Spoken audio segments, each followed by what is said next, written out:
Well, yeah, go ahead and do it. Walk towards the front door. Make a kissing sound. Do you have a treat still? Yeah. So put it, reach across your body. Don't do it behind you. Okay. Pull him a little bit closer to you, behind you. There you go. Now put the treat in front of him. Right in front of him. There you go. Oh, look at that. He sat down. Now you're not going to give it to him. Oh, that's your leverage. Okay. So now he's paying attention because you have those. So having a treat, I mean, I stop in between every driveway on a walk and I put the dog in a sit for no reason whatsoever, just to help him practice doing it and give him a treat. After a while, he's like looking at me every couple steps to see, is this where I'm getting a treat?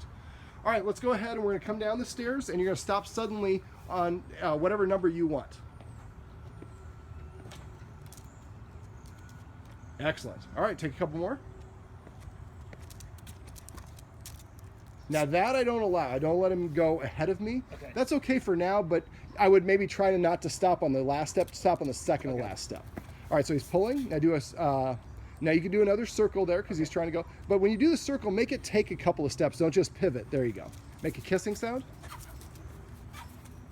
There you go. Now let's take the next step of stairs, or next flight of stairs, and just keep going. Don't wait for him. Let's stop short. There you go. Excellent. All right, let's keep going. Stop short somewhere. So if he gets ahead of me like that, You could pull him back on that. Pull up. There you go. So if you set a zero tolerance limit, then he's gonna push to get away with as much as he can. He's gonna probe and test your resolve. So it's your job to be very diligent about it. All right, now take a couple more and stop. I need to be.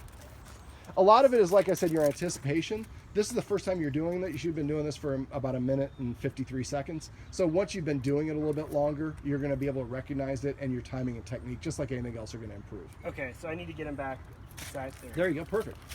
All right. Come on,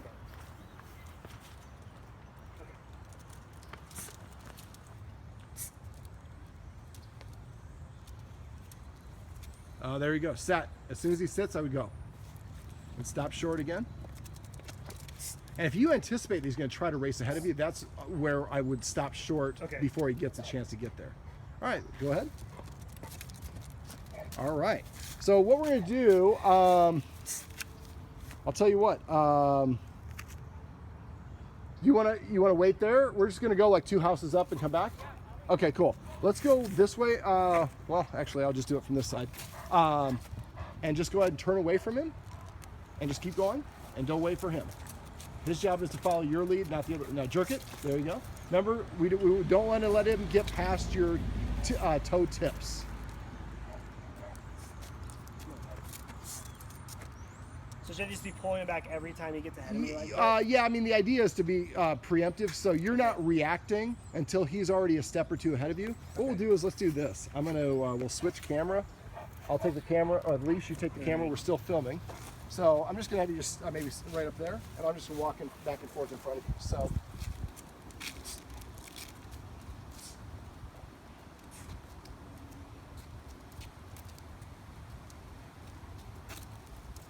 Now he really wants to sniff because that's what he's used to doing.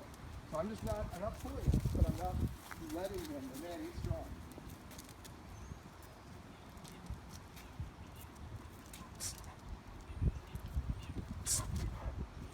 Sit. Sit.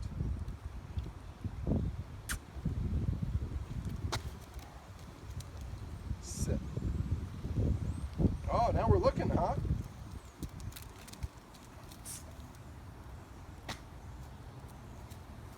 Sit.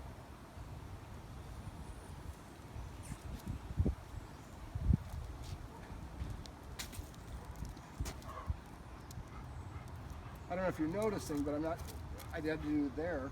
But before that, I wasn't having to put as much tension on the leash or intensity.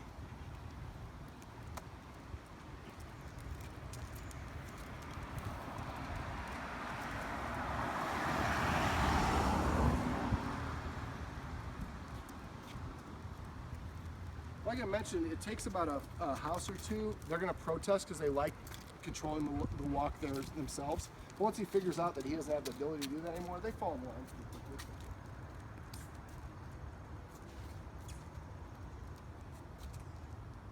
Sit.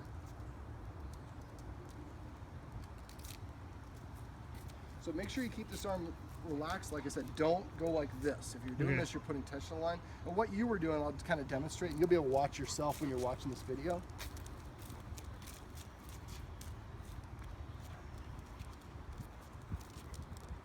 Of course, now you won't do it.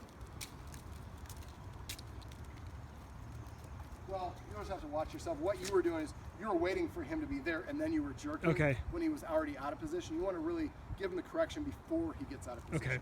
But he's already seemed to be doing better on this, so let's try this again. I'm going to give you some treats.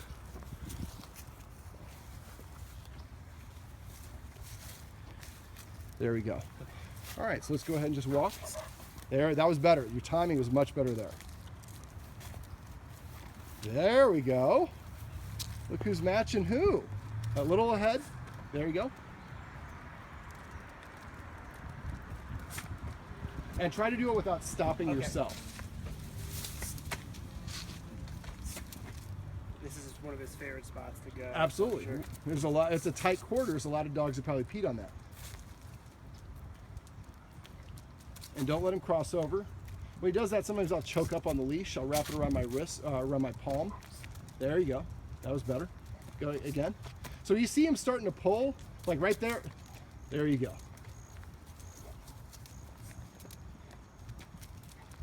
Right there, that was better. Again. Now, somebody before you get to the driveway, stop short and ask him to sit.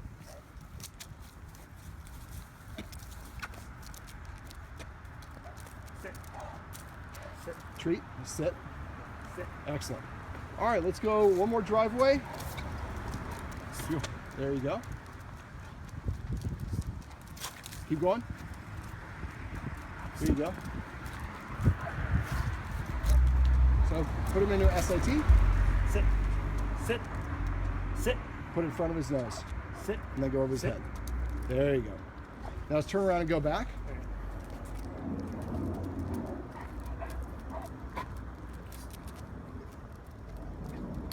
You're putting a little tension on your arm. Let it go straight down. There you go. The idea is we don't want him to feel any tension unless he's out of position. The rest of the time the leash is loose. Leash is loose. And sit. There you, oh, okay, you want him to sit. Put it in front of his nose. Sit. Treat and say sit. Sit. All right, then we're going to stop right on the other side of the driveway and do the same thing. Arm position looks good. Sit. Sit. Kiss. Sit. Sit. Now you're saying sit a whole bunch of times. Okay. So just put it right, touch his nose with it. Sit. And then go slightly over his head. Sit. Stay within an inch of his nose. Sit. Doesn't want to listen. Touch his nose again. Sit. Sit. Try, you're pulling away a little bit faster. Let me see if I can show you.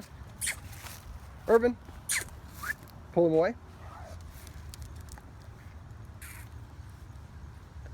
So I'm see how I kept it really close?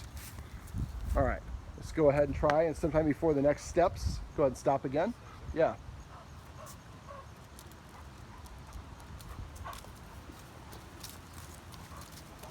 Sit. Attention's on the leash. Relax the leash. There you go. Put it in right. Sit. And like hold it right in front of his nose. Sit. There you go. Almost. At the last minute, you kind of pulled it away a little bit. Irvin. There you go. Reward. Sit. Sit. Now, right now, this has been, this is a couple minutes, we're almost at 10 minutes on this, and this is different for him. So, he hasn't been on a walk in a long time, and he's a scent dog, so he's really fighting us to really want to do the scent.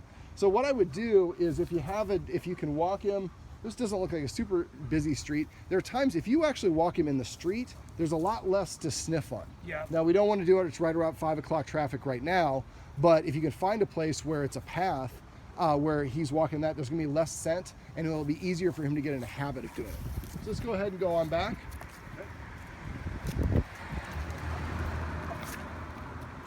Again. That was a little bit late. Right now. There, that was better. Now again, if you find yourself correcting a lot, I would give up the hissing. Okay. And instead of correcting for that, I just let my arm go limp.